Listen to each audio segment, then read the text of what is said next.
पुनर्जन्म एक ऐसी पहेली जिसका अभी तक कोई भी जवाब नहीं दे पाया।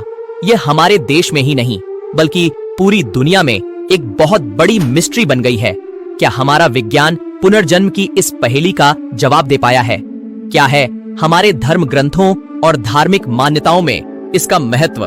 हेलो गाइस, मैं हूँ शिवा। आज आपके लिए पुनर्जन्म की इतनी ढेर सारी अवधारणाओं का गहराई से शोध अध्ययन करके हमने एक खास वीडियो तैयार किया है।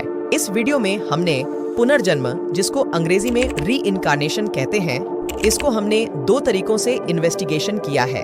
एक वैज्ञानिक तरीका, दूसरा धार्मिक। अगर आपको इस तरह की वीडियो में इंटरेस्ट है तो वीडियो को लास्ट तक जरूर देखें।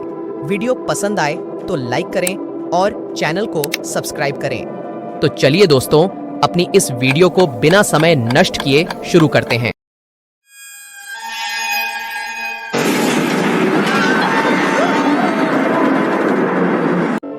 पुनर्जन्म एक अब्बू पहेली है। विज्ञान कहता है कि इस सृष्टि में पुनर्जन्म जैसी कोई व्यवस्था नहीं है और चिकित्सा विज्ञान कहता है कि पुनर्जन्म होता है। अधिकांश धर्मों में भी पुनर्जन्म की व्यवस्था को स्वीकार किया गया है, लेकिन कुल मिलाकर यह अभी भी समझना मुश्किल है कि कोई व्यक्ति मरने के बाद फिर से जन्म ले सकता है या नहीं। हिंदू मान्यताओं के मुताबिक पुनर्जन्म होता है, लेकिन कोई भी व्यक्ति मरने के तुरंत बाद ही दूसरा जन्म ले, यह संभव नहीं है। अगर हिंदू मान्यताओं पर विश्वास किया जाए तो मृत्यु के बाद आत्मा इस वायुमंडल में ही चलायमान होती है, स्वर्ग नर्क जैसे स्थानों पर घूमती है, लेकिन उसे एक न एक दिन शरीर जरूर लेना पड़ता है। ज्योतिष शास्त्र इस बात को ज्यादा मजबूती से रखता है। धर्म में जिसे प्रारब्ध कहा जाता है, यानी पूर्व कर्मों का फल, वह ज्योतिष का ही एक हिस्सा है। इसलिए ज्योतिष की लगभग सारी विधाएं ही पुनर्जन्म को स्वीकार करती हैं।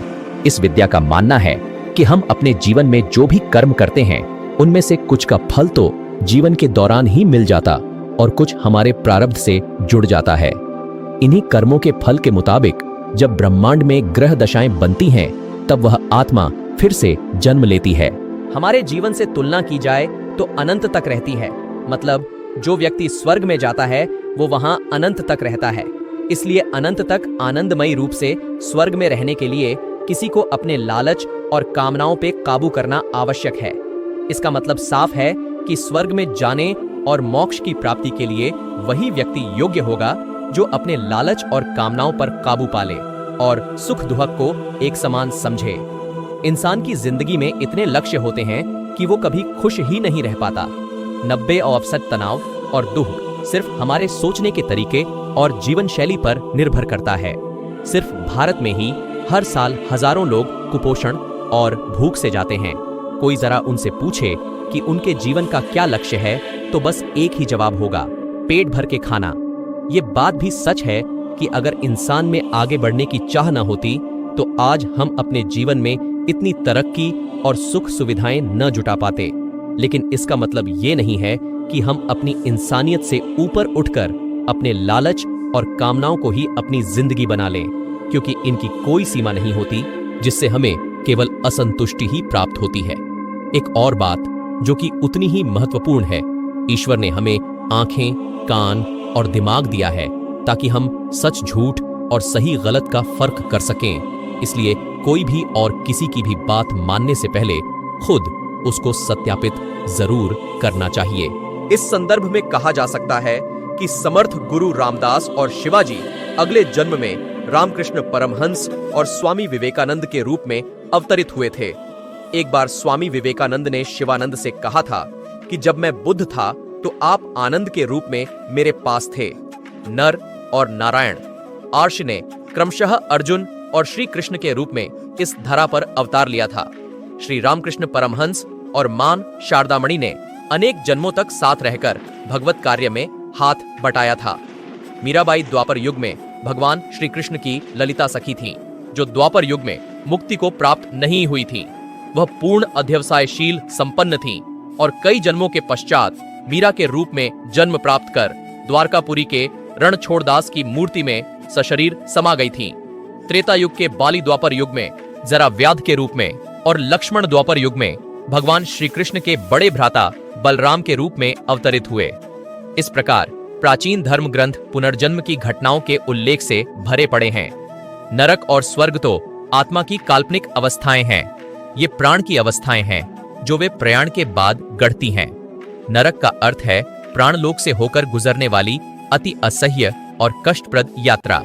कभी कभी आत्मदाह करने वाली आत्माएं प्राण लोक में ठहर जाती हैं। वे वहां अपनी उग्र पीड़ा और अस्वाभाविक मृत्यु से उत्पन्न कष्टों से घिरी छटपटाती रहती हैं।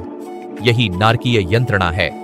नरक इस असाध्य कष्ट पाने के स्थल को कहते हैं। मन और प्राण के ऐसे लोग भी हैं जो सुखद और दुखद अनुभवों से भरे हुए हैं।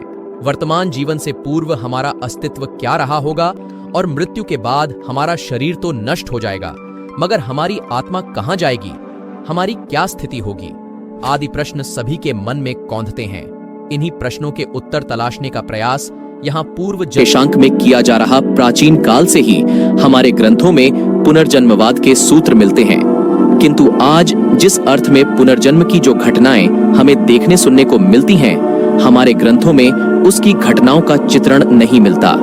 पुनर्जन्म की अवस्था में व्यक्ति को पूर्व जन्म की कई बातें याद रहती हैं। किसी अबोध बालक या किसी युवती द्वारा अपने पूर्व जन्म की बातें बताने के जो वृत्तांत पत्र, पत्रिकाओं व अखबारों में प्रकाशित होते हैं, पुनर्जन्म को वहीं तक सीमित कर दिया जाता है।